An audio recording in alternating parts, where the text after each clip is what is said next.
Hello guys, कैसे हैं आप सभी का स्वागत है आपके इस YouTube channel business talk time पे।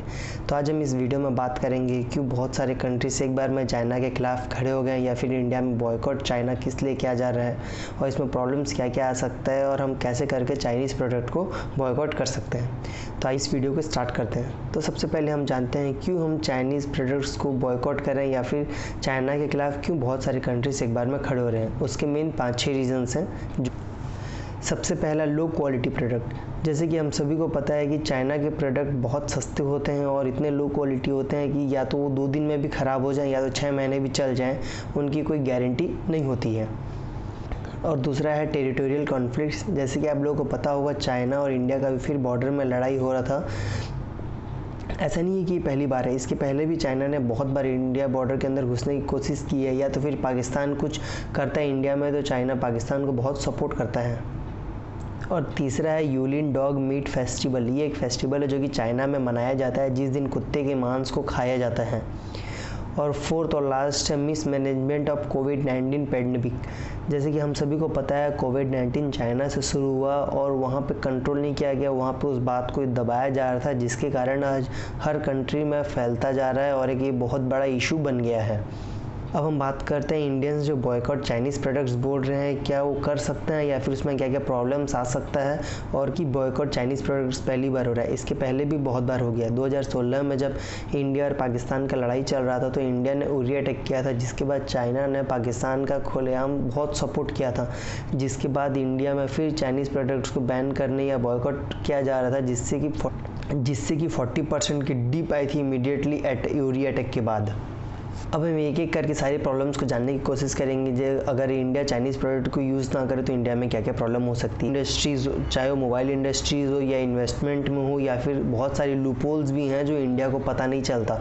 तो आइए अब हम उस सभी को डिस्कस करते हैं। India China trade partner. China ने 2019 to 20 के बीच में इंडिया को 77.9 बिलियन का गुड्स इंपोर्ट्स किया था। और वही अगर हम 2018 to 19 में देखें तो चाइना जो इंपोर्ट किया था वो 70.3 बिलियन था, पर इंडिया जो एक्सपोर्ट किया था वो 16.7 बिलियन था। मतलब जो ट्रेड डेफिसिट है वो 53.6 बिलियन है, जो कि ये बहुत बड़ा ट्रेड डेफिसिट है और ये लगभग हर साल बढ़ते ही जा रहा है। तीसरा point, India is one of China's smaller partner. मत देख सकते हैं चाइना टोटल जितना इंपोर्ट करता है इंडिया का बस उसमें 2.1% ही कंट्रीब्यूशन होता है। और टॉप में यूनाइटेड स्टेट है जिसका 13.7% है। इसलिए और यूएसए के बीच में ट्रेड वॉर हुआ तो दोनों को सेम फर्क पड़ा। दोनों का जीडीपी लगभग 1% से ही माइनस में हुआ था। पर अगर सेम चीज़ अगर इंडिया के साथ हो तो इंडिया को बहुत बड़ा लॉस हो सकता है। अब हम बात करते हैं टूरिस्ट विजिट के। इस ग्राफ में देख सकते हैं 2002 और 2016 का डेटा। इंडिया जो चाइना को विजिट करते हैं उसका डेटा 2002 में 2.1 लाख था, जो कि 2016 में 8 लाख तक हो गया। वहीं अगर आप चाइनीज़ जो इंडिया विजिट करते हैं उसको आप देखेंगे तो 0.2 लाख था 2002 में, वो बस बढ़ के 2.5 लाख तक हुआ है। तो आखिरी प्रॉब्लम चाइनीज़ इन्वेस्टमेंट का है। आप इस डेटा में देख सकते हैं चाइनीज़ कंपनीज 2019 में 4 बिलियन का इंडियन स्टार्टअप्स में इन्वेस्ट किया था। वही अगर आप 2018 में देखेंगे तो ये बस 2 बिलियन था, मतलब डबल इन्वेस्टमेंट किया था 2019 में इन्होंने। और इंडिया में जो 30 यूनिकॉर्न स्टार्टअप कंपनीज है जिसमें से 18 को चाइनीज़ कंपनी से फंड्स मिला है, जिसमें आपका big basket, Byju's, Flipkart, Hike, Ola, OYO, Paytm, policy Bazaar, Snapdeal, Swiggy, Zomato, Udaan, ये सारे कंपनीज उसमें आते हैं। ये सारे टूरिस्ट विजिट या फिर एक्सपोर्ट इंपोर्ट या फिर इन्वेस्टमेंट, इसके अलावा भी इंडियन डिजिटल मार्केट में चाइनीज़ का बहुत बड़ा हाथ है। ये 8 पॉपुलर चाइनीज़ ऐप्स हैं जो इंडिया में लगभग हर किसी के मोबाइल में इनमें से कोई एक ना एक तो ज़रूर होता ही है। देख सकते हैं पबजी है, यूसी ब्राउज़र है, कैम स्कैनर है, BeautyPlus, Helo, SHAREit, VMate, TikTok. के बाद भी चाइनीज़ कंपनीज नहीं रुक रहे हैं। अगर आप अभी फ़िलहाल इंडिया में देखेंगे तो सबसे ज़्यादा यूज़र्स अभी फेसबुक, अमेज़न और गूगल के, जो कि तीनों की तीनों यूएसए की कंपनीज़ हैं और इसी को चाइनीज़ कंपनीज रिप्लेस करना चाहते हैं बाय अलीबाबा, टेंसेंट और बाइटडांस।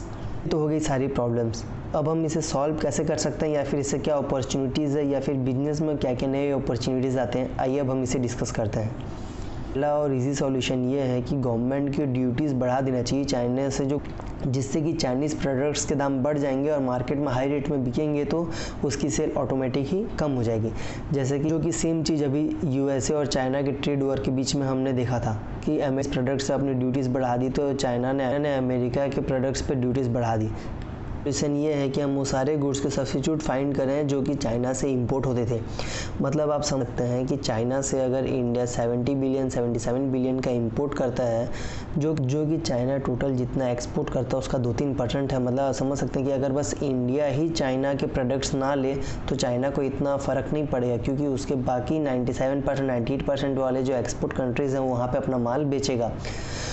पर अगर इंडिया के साथ बहुत सारे कंट्रीज जोड़ के अगर चाइना के माल ना लें तो चाइना को एक बहुत बड़ा झटका लग सकता है, तब उसके एक्सपोर्ट पे बहुत ज़्यादा फ़र्क पड़ेगा।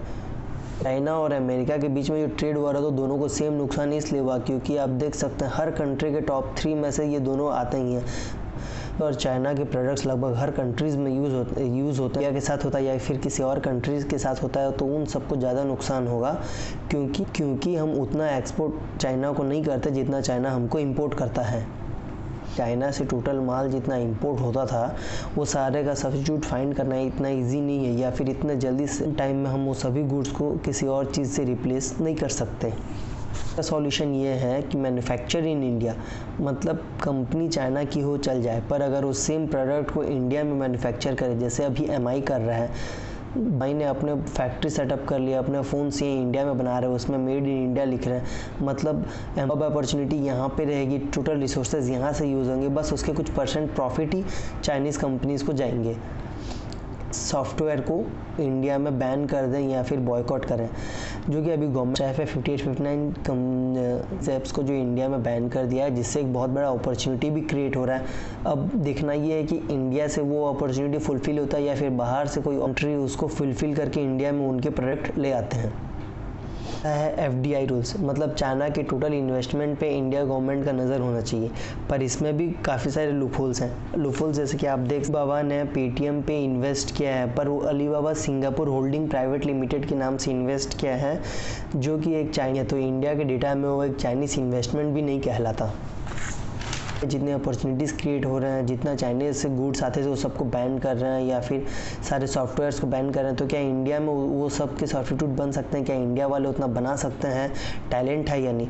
टैलेंट तो है, क्योंकि तो है। जैसे आप एक एग्जांपल देख सकते हैं कि जब कोरोना वायरस के केसेस हो रहे थे तब यहाँ पे PPE सूट इंडिया में एक भी नहीं बनते थे, पर फिलहाल अभी एक दिन में 4.5 लाख PPE सूट्स इंडिया में बनते हैं।